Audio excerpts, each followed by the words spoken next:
哈里斯 vs 特朗普以及世界面临的利害关系。Hello, everybody. It's lovely to be here with you today. I am Helen Walters. Lovely to be here with you today. 这是一个常见的口语表达，用于表示欢迎和感谢。这个短句通常用于正式场合或重要活动中。I am the head of media and curation at TED, and I am thrilled to be your host for this. Thrilled to be your host. 这是一个常见的口语表达，用于表示欢迎和感谢。这个短句通常用于正式场合或重要活动中。Episode of TED Explains the World with Ian Bremmer. Ian, of course, is not only the president and founder of the geopolitical risk advisory firm Eurasia Group, he is also a scion of the media industry. He is the Scion. 一个孩子，尤其是儿童。这个词通常用于描述成年人对自己的孩子的称呼。head of G0 Media. And today I wanted to say hi to all of the TED members who are here watching this, and thank you for sending in your questions. We are going to get right to them. Hi, Ian. Get right to them. 这个知识点的含义是快速开始讨论或回答问题。惯用法是在正式场合中使用，如会议、采访等。在口语中，这句话通常用于表示即将开始讨论或回答问题。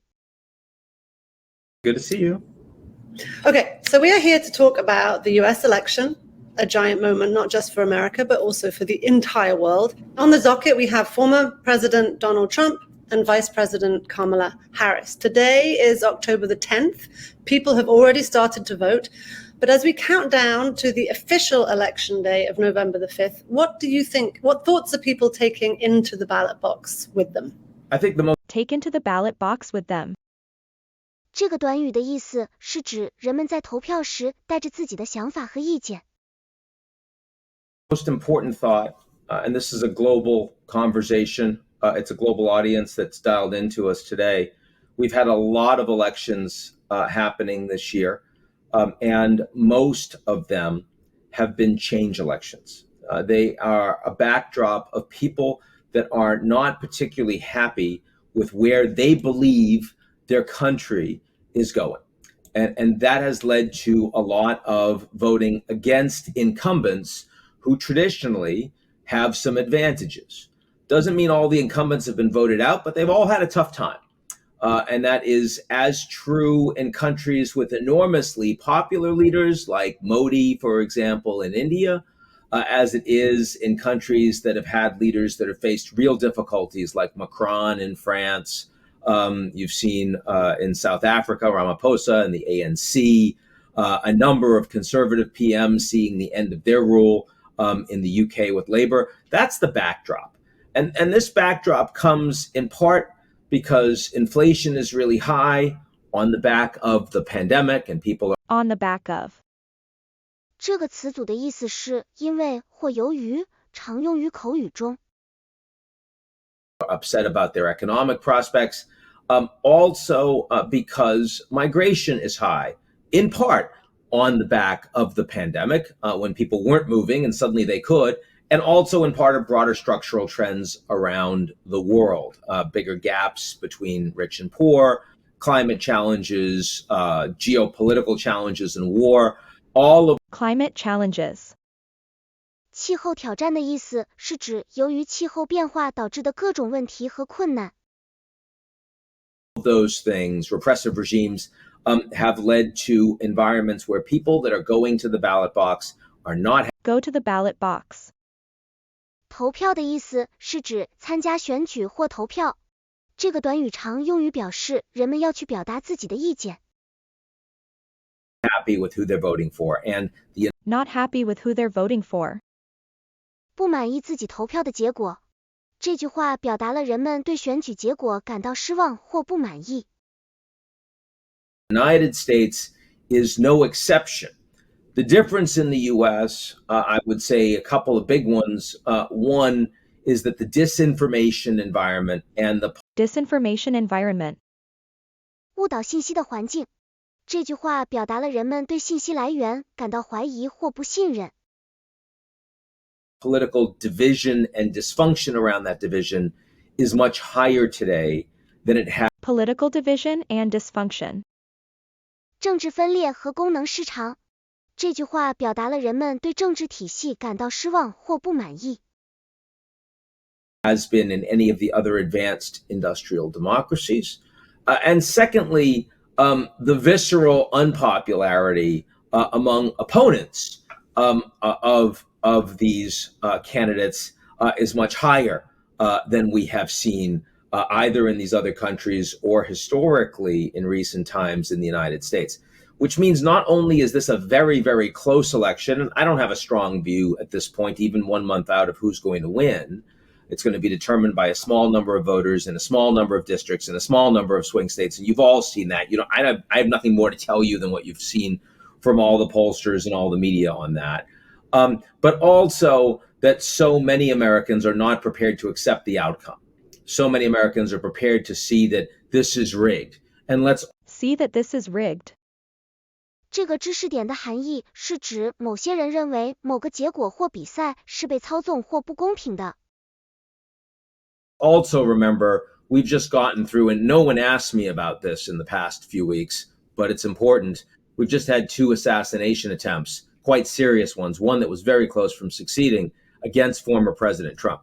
In case people were worried, not thinking about just how serious the passions, the tensions, the conflict is as the backdrop for this election, the stakes are very serious indeed.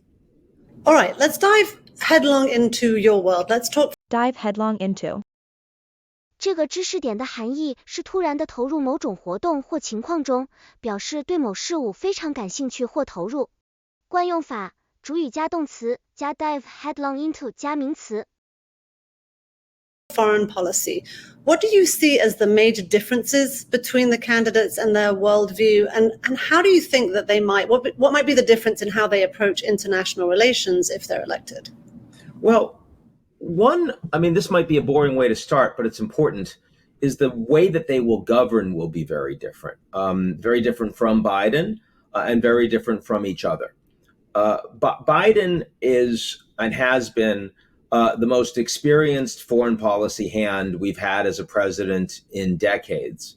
Was vice president, of course, and served that completely. Before that, he had served in the Senate for his entire career, including running the Foreign Relations Committee. So when you see Biden, or back before his age really started to show, when you have seen Biden on stages globally, you see him meeting with leaders that he has known personally, he has had long relationships with for a very long time.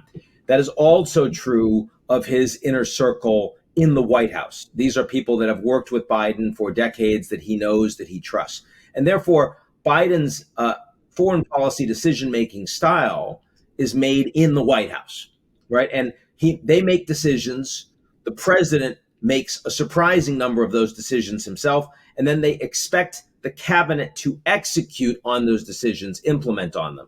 That's very different than what we would see under Kamala Harris. She's had a lot of foreign policy exposure from being vice president, made a lot of trips, met with a lot of leaders. That's very useful for 4 years. That's very different from a lot of direct foreign policy making experience as a principal. That she has not had. And she would rely on a much more traditional cabinet. So how a Harris foreign policy manifests would have much more to do with the people she decides to appoint in state, as NSA, in defense, in treasury, in commerce, than it has for the Biden administration. And they'll have regular cabinet meetings, which Biden has not been doing. And when they do, and they have differences that need to be hashed out, they'll be hashed out in front of her, and she'll play a very active role in steering that conversation, but it's very different. Steering that conversation. 这个知识点的含义是指在谈话中扮演主导角色，给出指导性的建议。From Biden, where for a Trump administration, there would be a small number of high-level issues that he will make decisions on in a untransparent and frequently instinctive way. And he won't take a lot of advice from other people around those decisions. And then there'll be a whole other host of policy-making decisions that he will not be interested in almost at all. And those will be decisions that'll be made by others that happen to be trusted around him and afforded the responsibility for those issues, which might be the cabinet secretaries, but might also be informal people that are in or around the White House. For example, as Jared Kushner ended up with the Middle East portfolio last time around. So, I know you want to ask me about policy, but I don't want to sleep on the fact that a lot of the Sleep on the fact. 这个知识点的含义是指忽略或不考虑某个事实。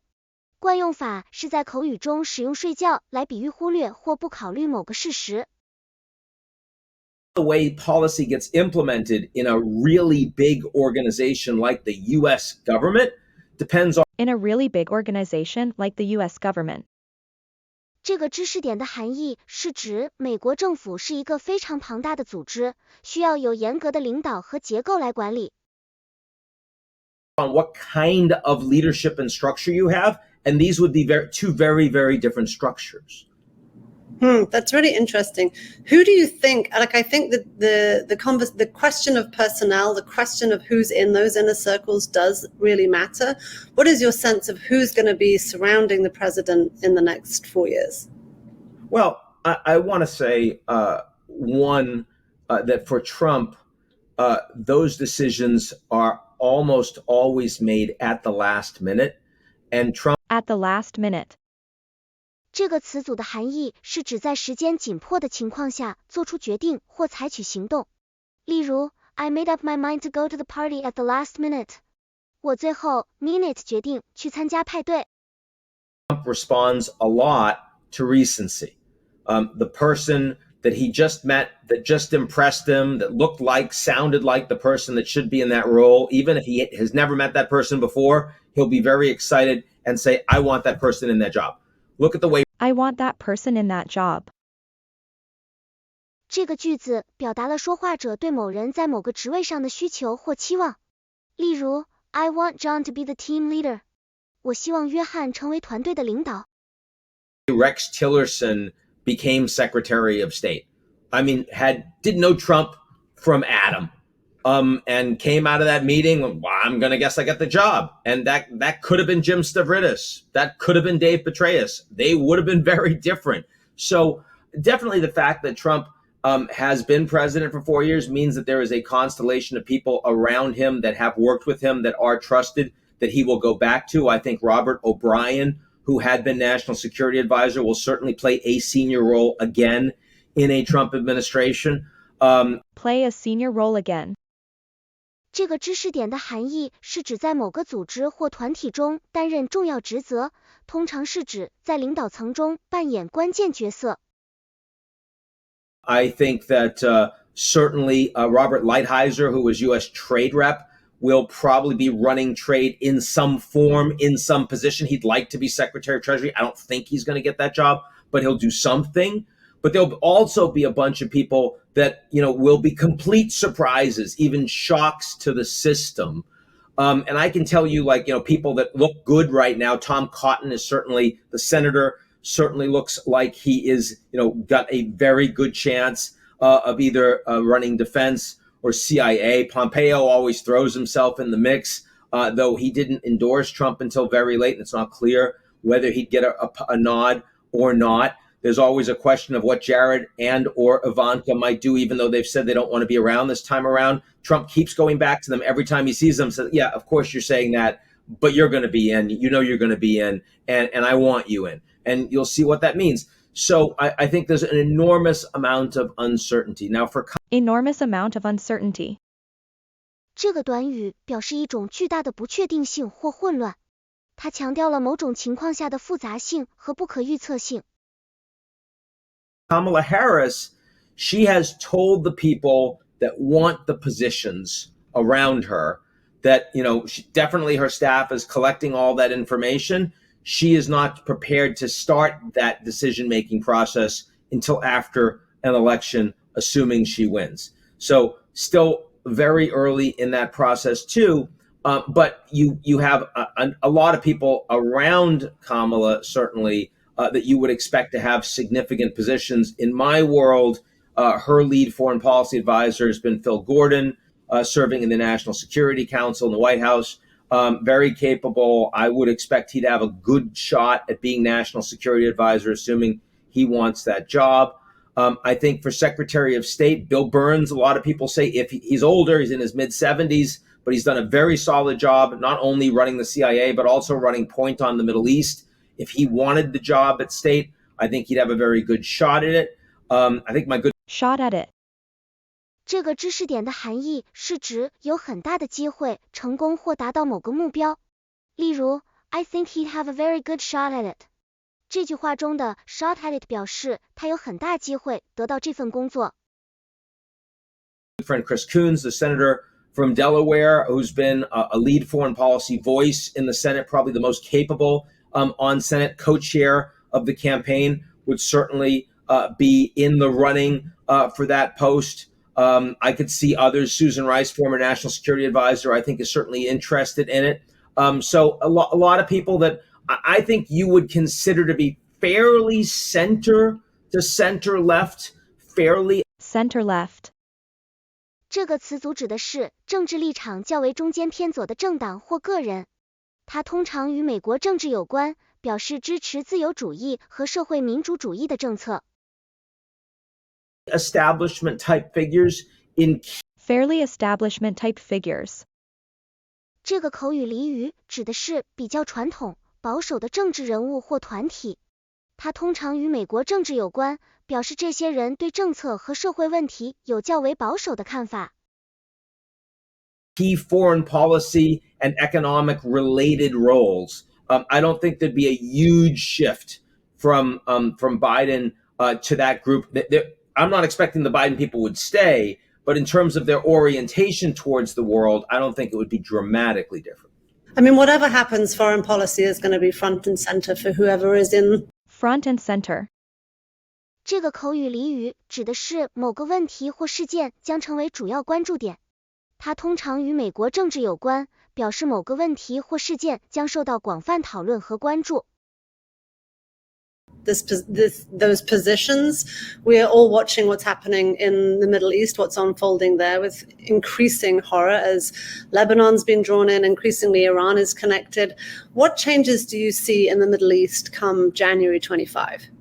Well, let's first talk about the changes we're seeing before January 25, because this war, you and I, Helen, have talked about it a few times since October 7th, and it continues to change pretty dramatically on almost a daily basis.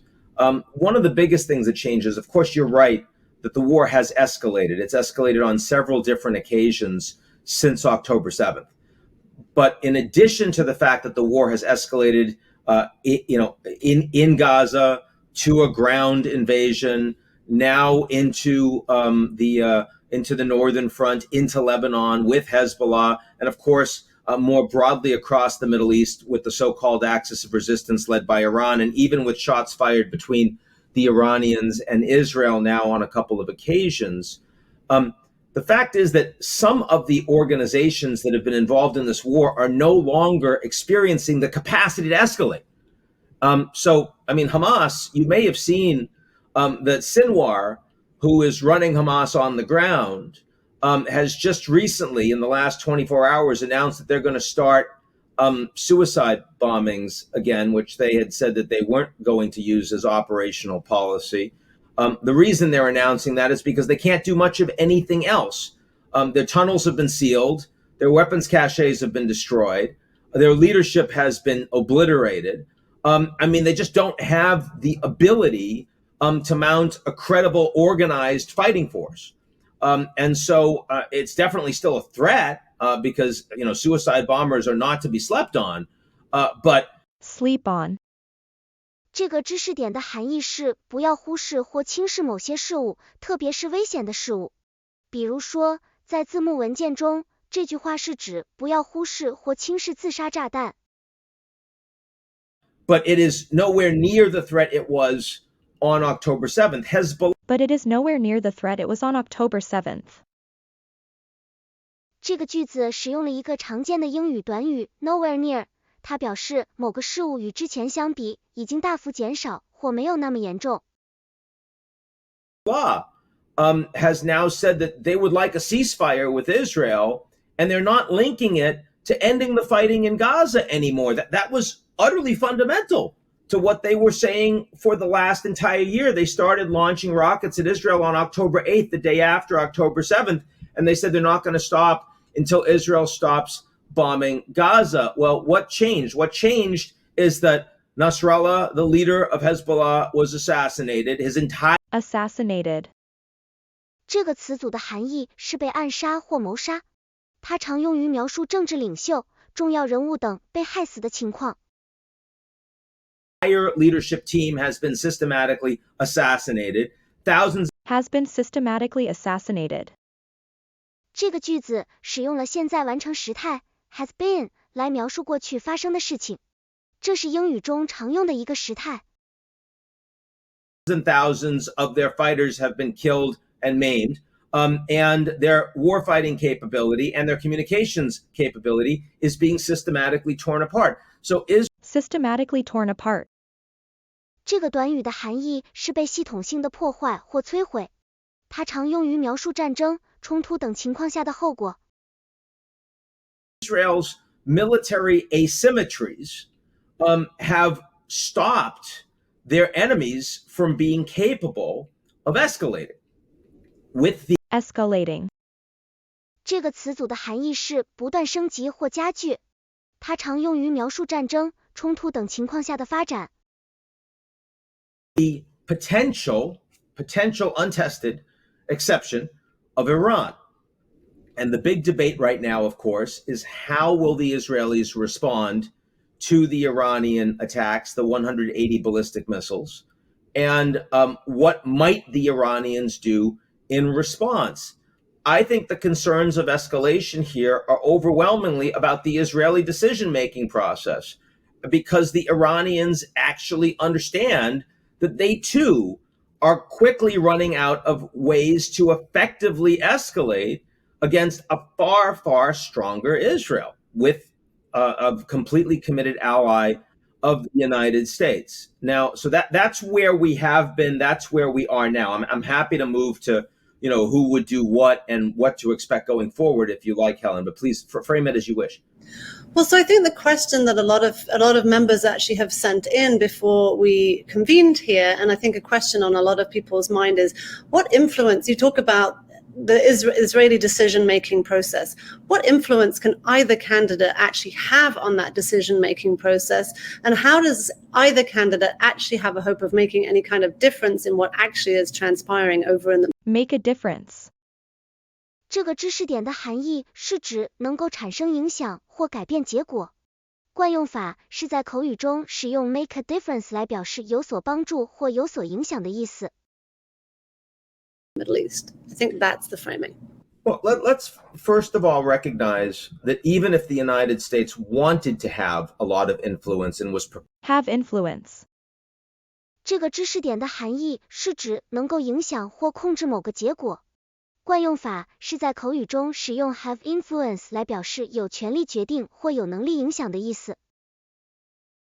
prepared to use leverage to get it, which Use leverage. 这个知识点的含义是指利用某种力量或优势来实现目标。惯用法是在口语中使用 use leverage 来表示利用优势或利用权力的意思。President Biden has not been willing to do.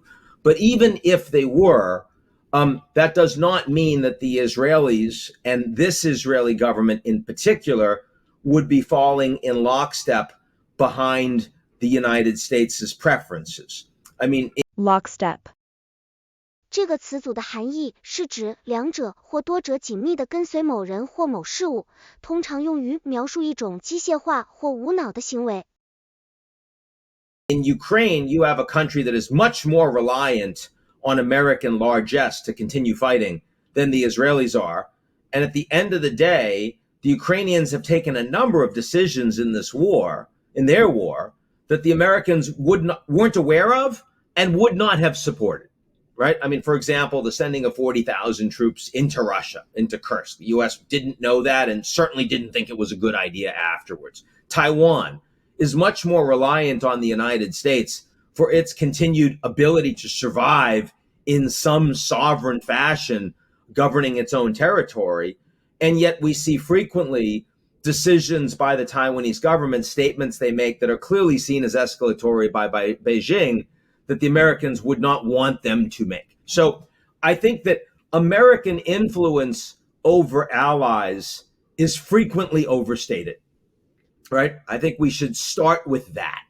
But it is clear that however much influence the Americans might have on Israel, President Biden has been unwilling to test that theory. He's been unwilling to potentially mete out any consequences to the Israeli government whatsoever if they choose to ignore American private warnings, which have been repeated and fairly sharp, and public concerns, which have been aired more infrequently and much more softly. If the United States was prepared to take off the table, Take off the table. 这个词组的意思是将某个问题或议题从讨论范围中排除，不再考虑。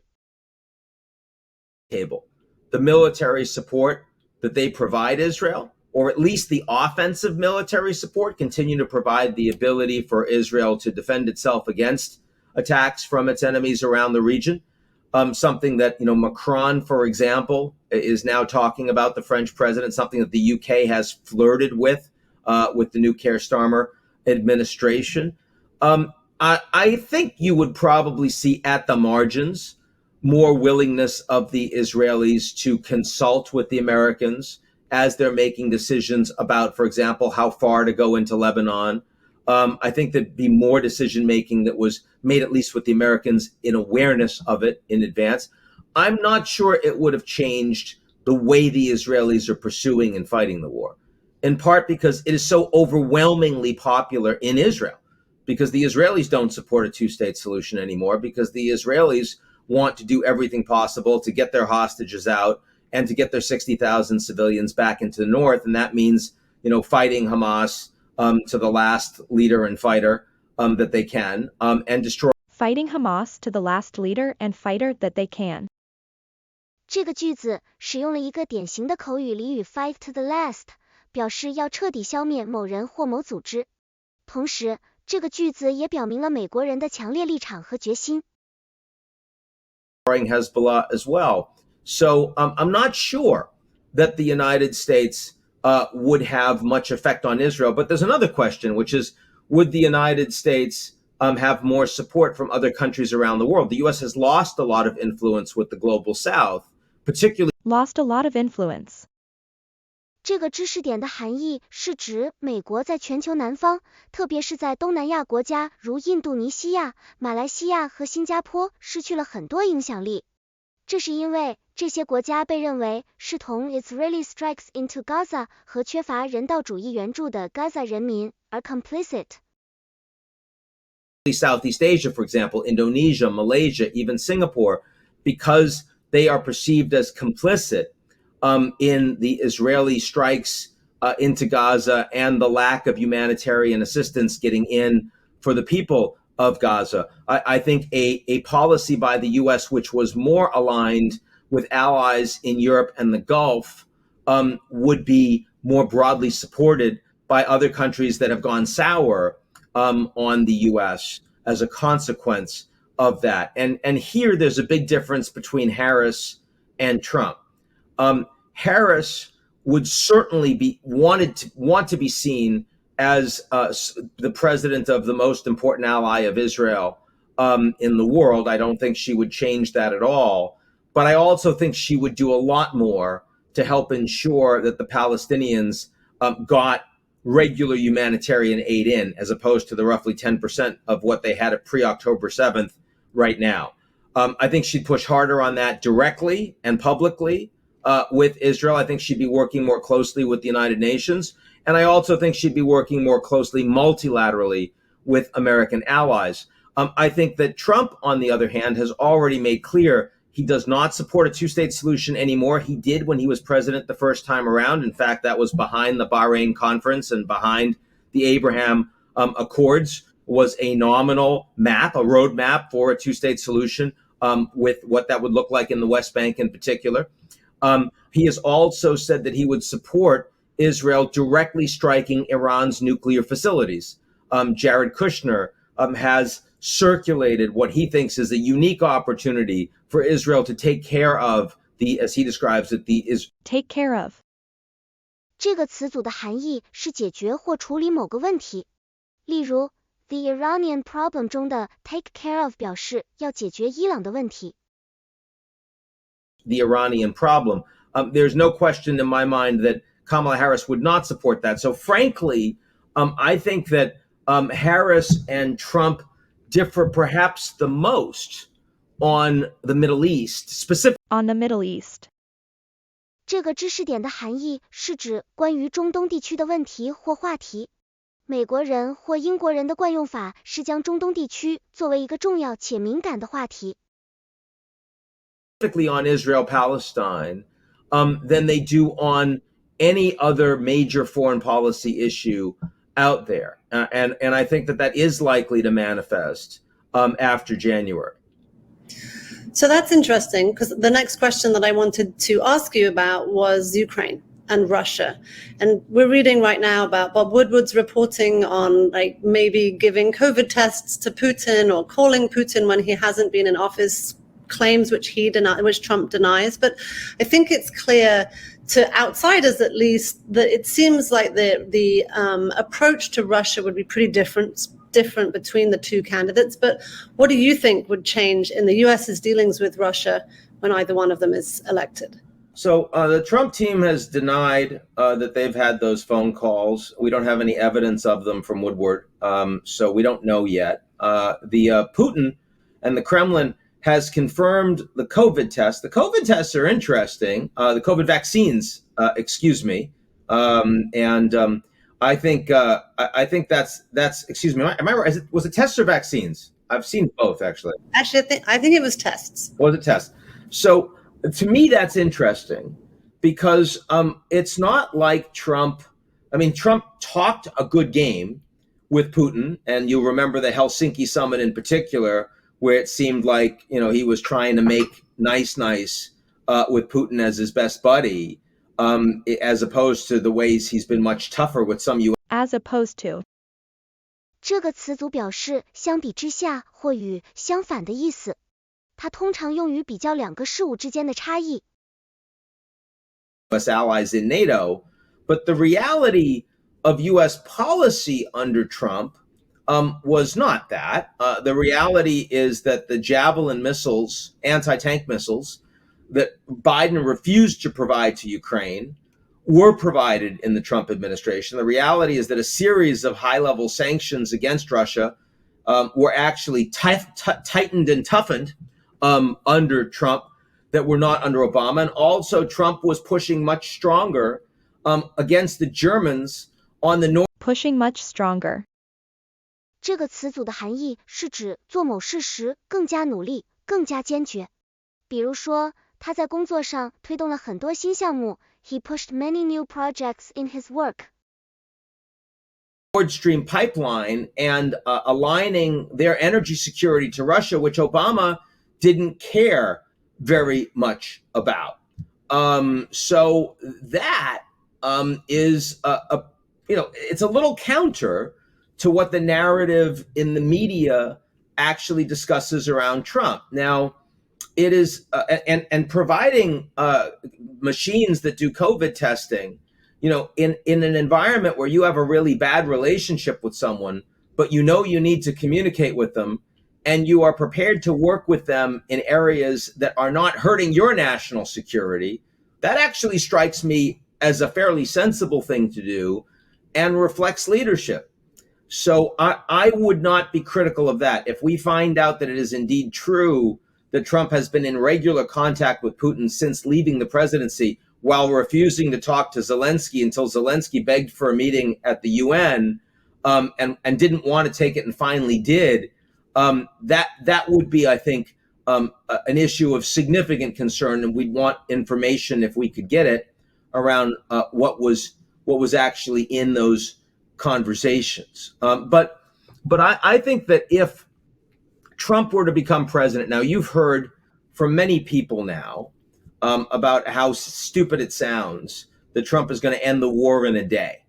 And, I think you and I can agree, Helen, that Trump is occasionally prone to, slightly exaggerating things. And that might be true with the 24 hours. It might take 36 hours, for example, for him to come to peace between Russia and Ukraine, maybe even 48. I mean, if he had to golf in between. But I mean, more seriously, the fact what he wants to end the war. One of the things that he considers to be a feature of his administration is new wars did not start under his administration. He was very loath to use force, even against the Iranians, when the Emiratis, the Saudis were begging him, and the Iranians were engaging in all sorts of strikes in the region against. To engage in all sorts of strikes. 这个短语的含义是进行各种形式的攻击或行动，比如 The company engaged in all sorts of strikes against the government. 公司对政府进行了各种形式的攻击。Oil facilities, against ships, against American bases, and he didn't do anything. And finally, when he finally did, he finally took a big whack and killed Qasem Soleimani. And then To take a big whack. 这个词组的含义是进行一次大规模或强烈的攻击，比如 He took a big whack at the problem. 他对问题进行了一次大规模的攻击。Iranians didn't do much at all because they saw that this was not to be trifled with. But he was very To be trifled with. 这个短语的含义是不能轻易忽视或不予理睬，比如 He's a person who can't be trifled with. 他是一个不能轻易忽视的人。very reluctant to use military force. And I think that clearly he wants to be the guy that says he ended the war between Russia and Ukraine. And the way he intends to do it is to call Putin and to call Zelensky and say, you've got to freeze the conflict where it is, or else. So what's Freeze the conflict where it is. 这个知识点的含义是指暂停或停止冲突的状态，而不是真正解决问题。它是一种口语俚语，常用于描述政治或社会上的紧张局势。the or else? Well, if the Ukrainians don't accept a ceasefire and freezing the conflict where it is, and then there'll be negotiations of some undetermined form, then he would cut the Ukrainians off from any further support from the U.S. So in other words, Cut off from further support. 这个知识点的含义是指被阻止或断绝进一步的帮助或支持。它通常用于描述一种情况，某人或某事物被剥夺了继续发展或进展的机会。that's a pretty big stick if Zelensky doesn't accept it. And it would also divide Europe. Some Europeans would support Trump, certainly Hungary's Orban, and then there would be some very difficult decision-making made by other countries that aren't on the front lines, like Poland, the Baltics, and the Nordics, who would definitely oppose Trump, but others would have a harder time making up their mind. And then he'd go to the Russians, and he would say, okay, you've got to accept this ceasefire, or else. Or else what? Or else I'm going to put much tougher sanctions on you. You're not going to grow at 4%. Put much tougher sanctions on you. 这个知识点的含义是指对某人或某国实施更严厉的经济制裁。惯用法，在口语中 tougher 通常用于强调某种程度的严厉或严格。I'm going to stop you from exporting oil to India. I'm going to end that deal. I am going to put sanctions on the banks in China that are allowing you to engage in financial transactions. I'm going to put sanctions on your central bank. So, I mean, that would have massive costs for the world and for the Europeans. Again, it would divide the Europeans from the United States, but it would certainly be a pretty big stick that Putin would be hit by. Now, I mean, the question, of course, is how do you game this out? Game this out. 这个知识点的含义是指在某种情况下，考虑到各种可能的结果和后果，做出决定或采取行动。它通常用于口语中，特别是在商业、政治等领域。Does Zelensky say yes, knowing that Putin is going to say no? If Zelensky says no, can Putin then say yes, and he doesn't have anything to worry about? I mean, clearly, not that these guys are going to be gaming it out together, but it's a serious question. Now, the one thing that Trump is unlikely to do, he's very unlikely to call the Europeans and coordinate with them, which has been Call the Europeans and coordinate with them. 这个知识点的含义是指与欧洲国家合作或协调。这种表达方式常见于口语中，尤其是在政治或外交领域。the most successful part of Biden's policy, the fact that it has been, unlike Biden's Middle East policy, Biden's Russia-Ukraine policy has been a multilateral policy led by the U.S. in NATO. And so at every step of the way, economic sanctions, freezing of Russia's assets, provision of intelligence, provision of military support and training, all of that is being done collectively by the entire alliance. Even the Japanese and the South Koreans, the Australians, have been on board with all of this. It is On board with. 这个词组的含义是同意或支持某个想法或行动。例如 Even the Japanese and the South Koreans, the Australians have been on board with all of this. highly unlikely Trump will do that. Trump is much more likely to make those phone calls to the Russians and Ukrainians himself. And a lot of allies are going to find out about it when they're briefed by Trump's people or when they watch it on TV. And that, of course, is a much more challenging way to run policy. Now, Harris would be very different. Harris would have a multilateral policy, not only in lockstep with the Europeans, but she would Lockstep with. 这个词组的含义是完全按照某种模式或标准进行做事，通常用于描述两个人或组织之间的合作或一致性。would not be prepared to do anything with Russia unless the Ukrainians were on board. So it's a very different approach. Again, the structural approach, not the intention of the policy, the structural approach would be very, very different. The intention of the policy would be to end the war, and end the war even accepting that the Ukrainians are not going to get all their land back. Now, I think that the orientation that Harris has on all of this, which is pretty interesting, is that the Ukrainians, in order to be enticed to accept a freezing of the conflict, which de facto means that they lose a fifth of their territory, even though they don't, accept that politically, they need to be given hard security guarantees. And the hard security guarantees that they are given is NATO membership, which has never been actually extended. They say, yes, you're going to be allowed in, but when? We have no idea. And I think that if the U.S. says, if you accept a freezing of the conflict, we give you NATO membership, and that means the conflict is frozen, you lose 20% of your territory. But if Russia tries to take any more, they're fighting everybody. They're fighting NATO. That's acceptable to Zelensky. Zelensky, I think, can get there in a way that it would be much, much harder for Zelensky to accept what Trump would be arguing for on their erstwhile phone call. The point, of course, is that Putin won't accept that because Putin isn't prepared to accept Ukraine being a part of NATO.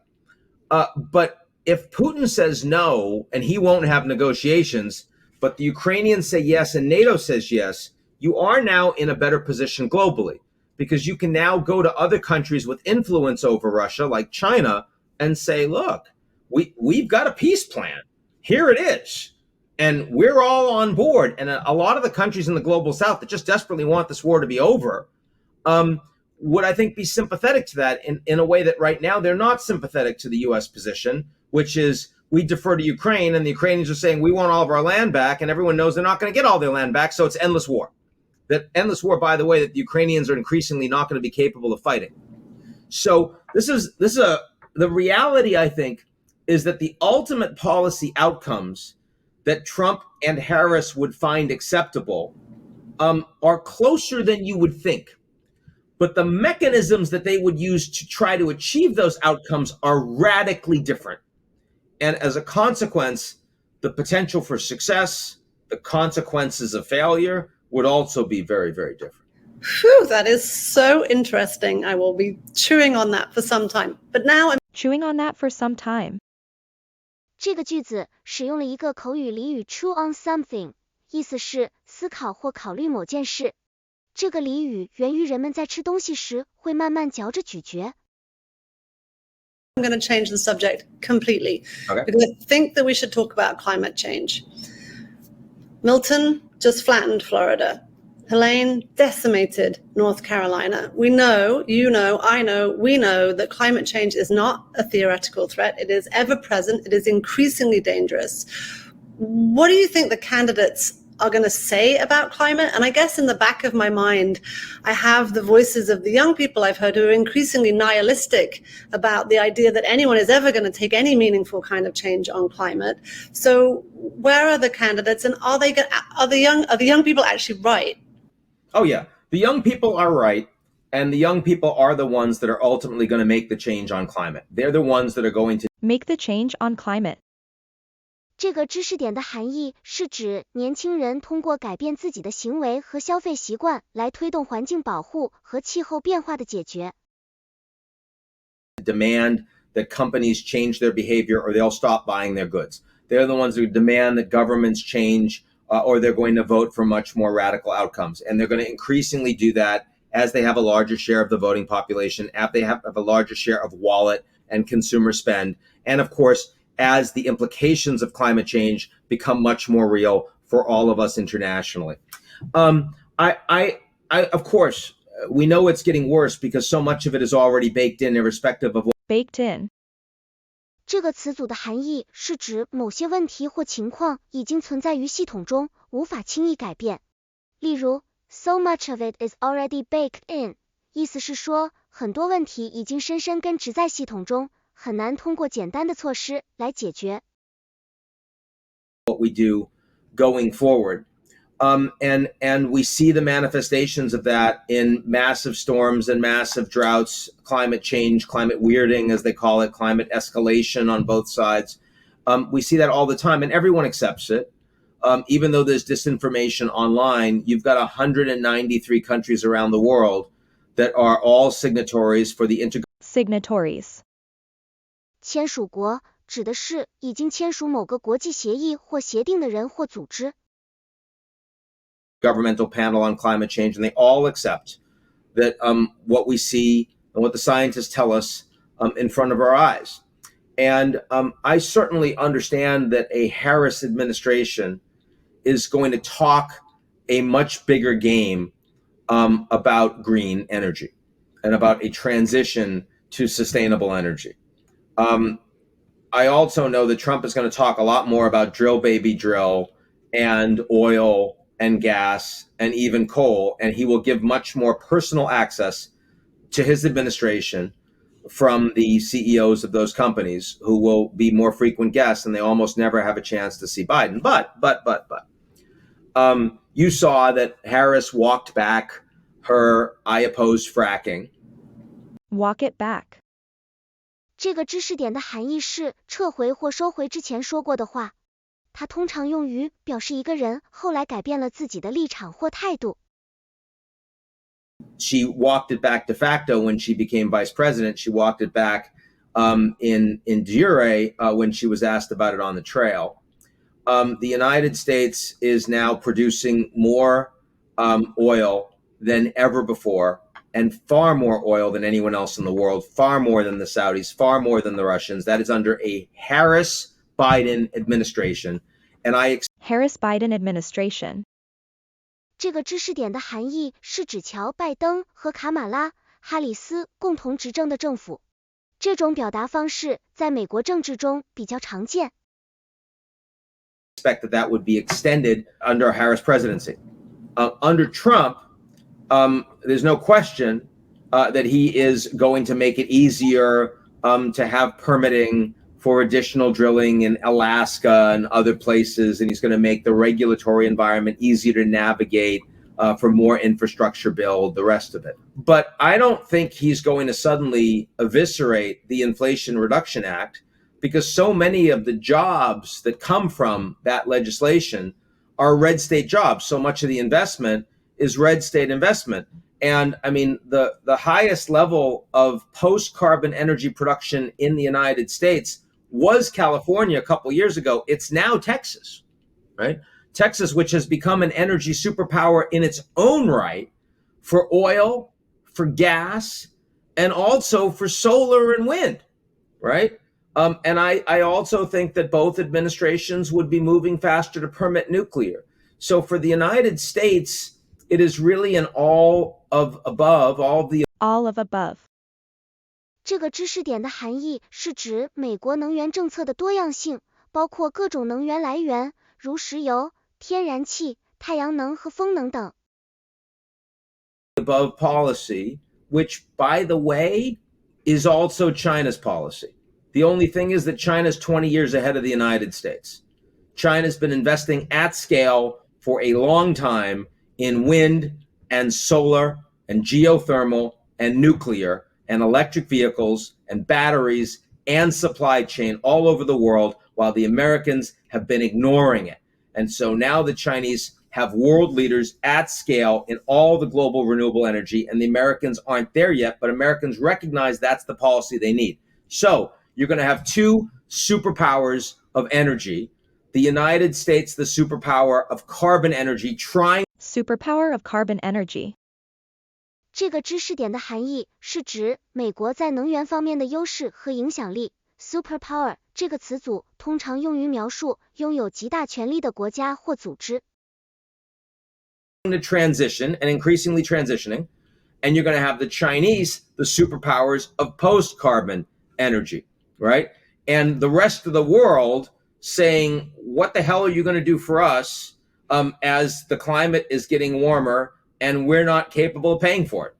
And I think the gap between the US and China and the global South is going to grow on this issue, because what the American solution is, well, just invest in new technology, make it cheap enough that eventually these countries are going to be able to take advantage of it. That's great, but what they want are reparations, because the Americans are the ones and the Chinese are responsible for getting us to where we are, the Europeans, and these countries won't be able to emit carbon in the atmosphere the way we have, and yet they're going to be facing all the costs of the lack of biodiversity, of the lack of ability to produce effective agriculture, all the rest. And the hope, and you see, for example, Eric Schmidt talking about this in the last few weeks, is that you're going to make bigger AI bets that will allow Make bigger AI bets.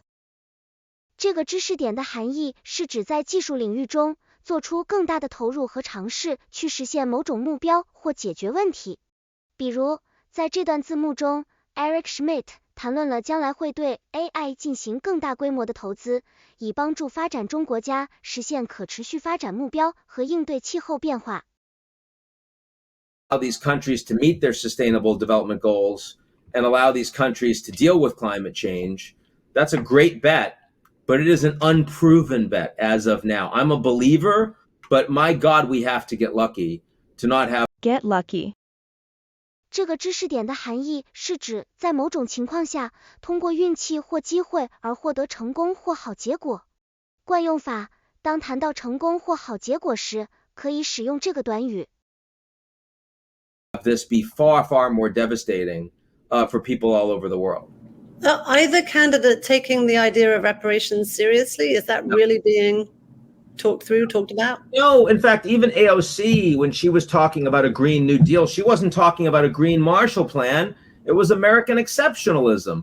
I mean, the funny thing about American policy is that, you go from left to right and the entire. Go from left to right.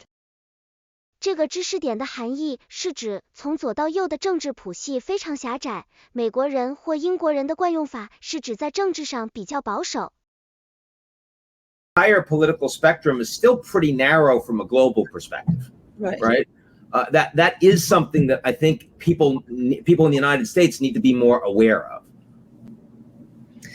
All right. So there are so many other things that we should and could talk about, but we have limited time. So I'm going to chuck very large topics at you and ask you to very pithily define exactly where we are and what we need. Pithily. 这个词组的含义是简洁地、扼要地。比如说 ，She defined the problem pithily。这句话中的 pithily 表示她对问题的定义非常简洁。To think about immigration. You mentioned it earlier. It's been a huge issue for both candidates, but who's thinking smartly about this and what should we look for? You're seeing more alignment between Harris and Trump on immigration. Not as fast as you've seen in Europe, but in Europe, you're now seeing EU-wide efforts to coordinate immigration policy driven by Ursula von der Leyen, to coordinate immigration policy driven by Ursula von der Leyen. 这个知识点涉及到英语中的动词短语 to coordinate， 以及名人 Ursula von der Leyen 的名字 to coordinate 是指协调或组织某些事情，例如移民政策。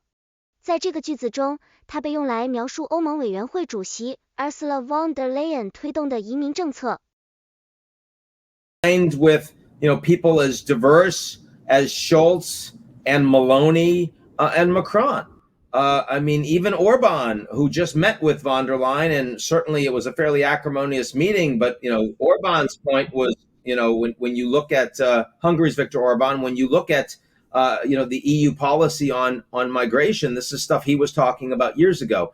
So in the United States, you have a lot of, relatively blue cities that have been very, very comfortable talking about being sanctuary cities and being open for lots of illegal immigration, which they are very happy to trumpet when it's a theoretical issue.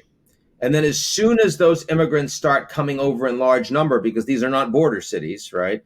At least some of them are Canadian border cities. They're not border cities which they see as a problem. And then suddenly they realize, wait a second, we don't want to pay for all this. We don't want to have all these people in our city, and they become much more cautious and hardline on illegal immigration. So I do think that if Harris were to become president, you would see a continuation of a much tougher set of policies that Biden has implemented in the election period to try to bring immigration numbers down, and which frankly are closer to the immigration policies that you saw under Trump. I don't think that there's an enormous gap. The rhetorical gap is what's much bigger. The willingness of Trump to use immigrant populations to demonize them, to say that they're somehow genetically at fault when they are, committing violent crimes, even though the violent crime rate overall is nowhere close to what it was in the 90s, and immigrants are some of the least likely to commit them because that means they get tossed out of the country as opposed to people that actually have a legal right to be in the U.S.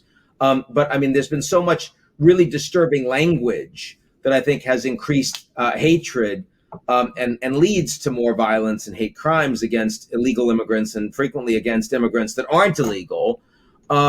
I think Trump's much more willing. That's a feature of Trump, of Vance, of the MAGA America Firstism, in part. MAGA America Firstism. 这是一个美国政治术语，代表着 Make America Great Again， 让美国再次伟大的意识形态。这个词组通常与特朗普的政治运动有关。Because it's a grievance-based, more nativist ideology. But the actual policies on immigration are not so radically different. The big difference in policy implementation that Trump has talked about is wanting to send back some 11 million illegal migrants in the U.S. There is absolutely no way he would be able to implement that policy. The infrastructure doesn't exist. It would not be created.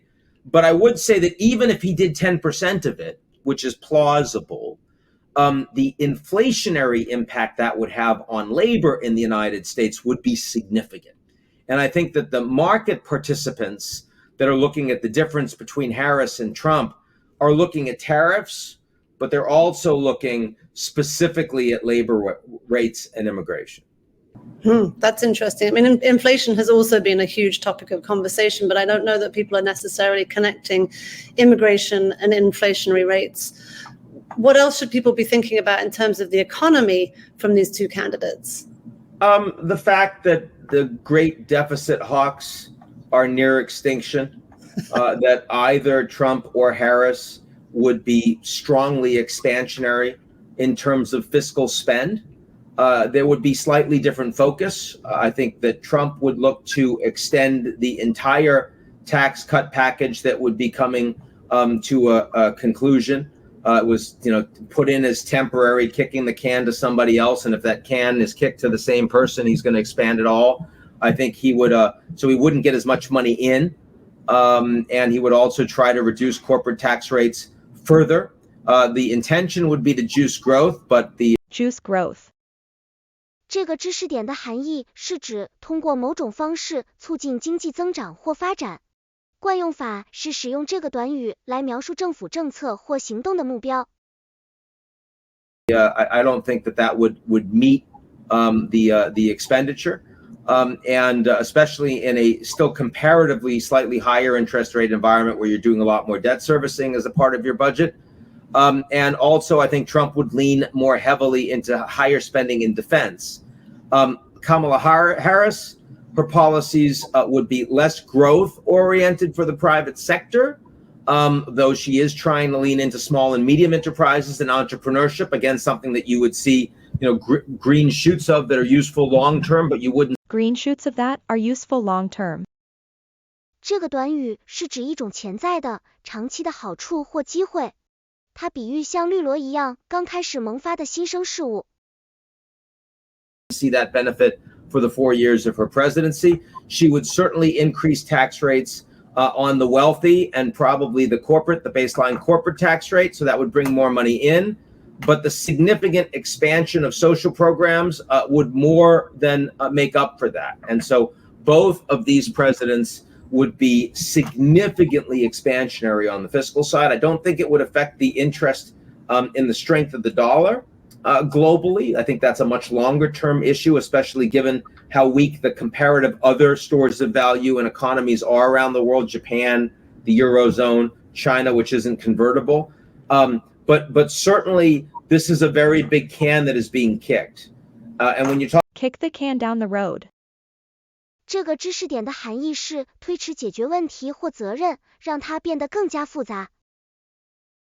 about U.S. politics frequently, that's what you're talking about. You're talking about short-term tactical refusal to accept. Short-term tactical refusal. 这个短语指的是暂时、战术性的拒绝长期的战略挑战。它强调了人们可能会优先考虑短期目标，而不是长期目标。Long-term strategic challenges. The climate change challenge is the biggest example of that, but the fiscal challenge is a certain second. So many cans, so little time. Okay, here's a really great question that we had in from one of our lovely TED members. What can be done about the pandemic of misinformation making a mockery of informed voting? I think Making a mockery of informed voting?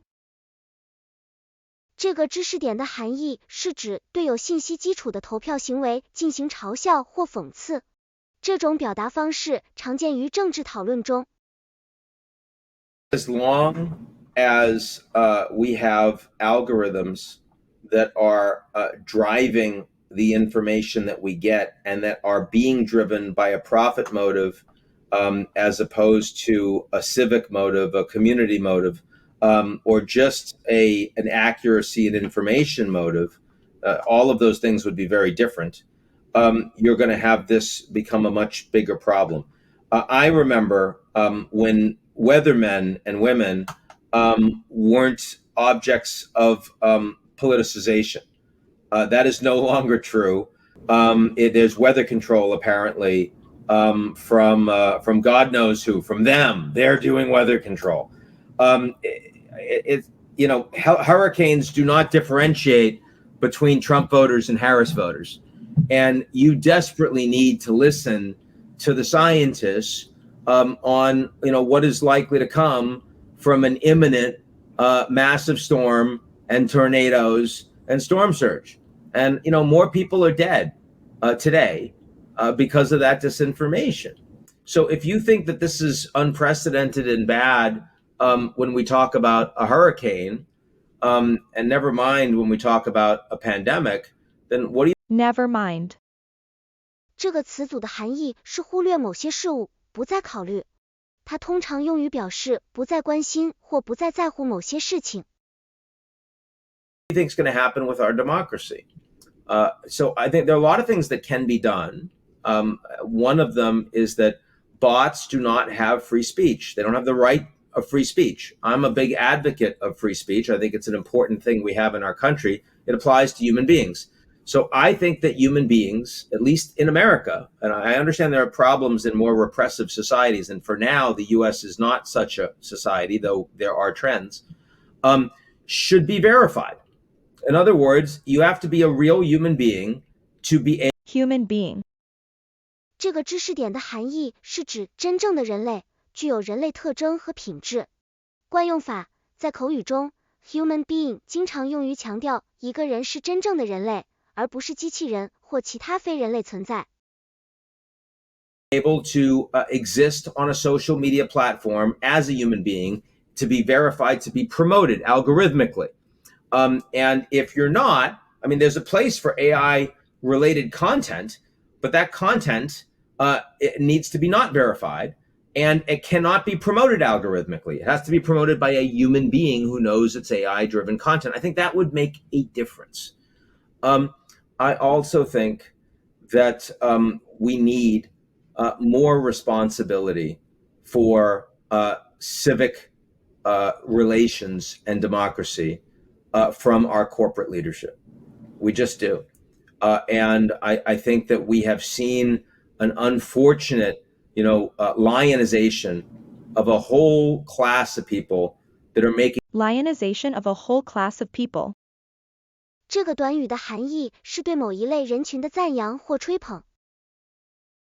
an incredible amount of money. They're the richest people in the world, and they show The richest people in the world. 这个短语描述的是世界上最富有的个人或家庭，它强调了他们的财富和权利。zero concern for the well-being of their fellow citizens, and that has to change. More people have to lead by example, but we are going to need more regulation as well that helps ensure that if a business model is actively eroding democracy, that they have to pay for the costs of that. They have to be responsible for the negative externalities. You and I talked about climate change. It's fairly clear that if you're a company that sort of emits pollution, you should have to pay for that pollution, because if you don't, the animals will pay, the kids will pay, Pay the price. 这个知识点的含义是指如果不采取某种行动或措施，会导致后果或损失。惯用法 If you don't take action, you'll pay the price. The society will pay. Someone always pays.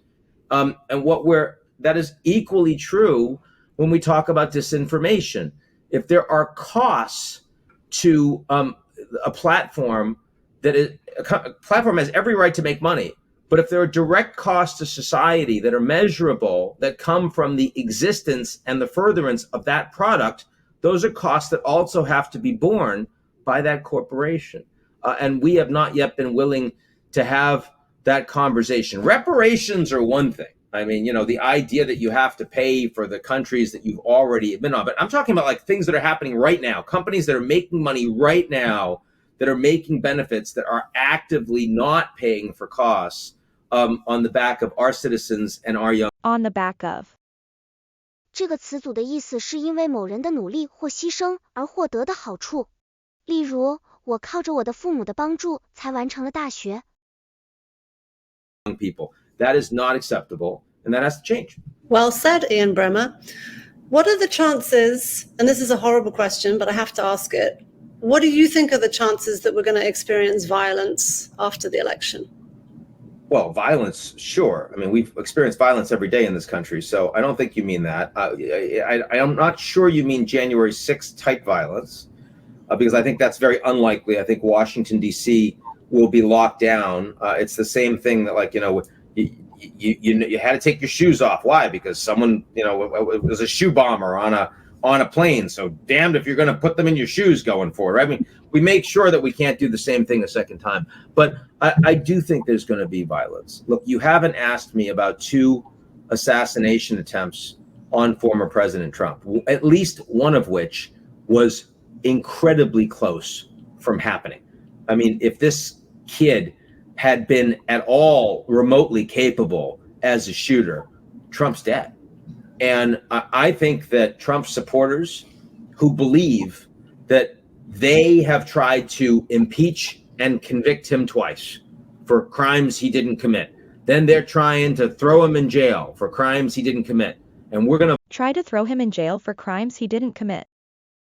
这个知识点的含义是指试图将某人投入监狱，尽管他们没有犯任何罪行。这是一个常见的口语表达，通常用于描述人们对政治人物或其他公众人物的行为感到愤怒或不满。vote for him anyway, and then they try to kill him, and they killed him. They killed him. I think they do not accept that. And I think that would have led to serious riots across the country, violent riots with people with guns, and not just citizens, but I think also Trump supporters in the military, recruits, enlisted men and women. I think Trump supporters in police forces. I think this would have been certainly far more violent than anything we would have seen since the Vietnam days, and maybe worse than that. And so no one asked me about it. It's been in the last several weeks, I don't think I've gotten one question from anyone, from a meeting with a leader during the UN General Assembly week, all the leaders I met with, or in a media interview or speech, nothing. And yet we were this close to that. And this close to that. 这个短语表示两者之间的距离非常近，几乎可以触摸到。So I do think that we are, kind of normalizing this process, even though kind of normalizing this process. 这个短语表示正在逐渐使某种行为或现象变得正常和合理。This process is anything but normal. There will be districts that don't certify the winner of the election because the elected officials don't like the outcome. There will be massive numbers of court cases. I think there will be intimidation in certain areas that'll try to stop certain people from voting. And I think that after the vote is done, there will be huge numbers of people that don't believe that it's true, that believe it's rigged. And that's a dangerous place to be. So I'm not that worried about the weeks running up to the election, the next 4. I'm very worried about the days and weeks after the election. I'm not talking about a civil war. I'm not talking about the U.S. becoming a dictatorship. But I am talking about a period of profound unrest that people alive in the U.S. right now they're not prepared for, and they're certainly not used to. That is a very miserable note on which to end, but end we must. So I suppose the conclusion is that we should all go vote. I'm just going to share that this is the first election that I will. First election. 这个知识点的含义是指第一次参加投票。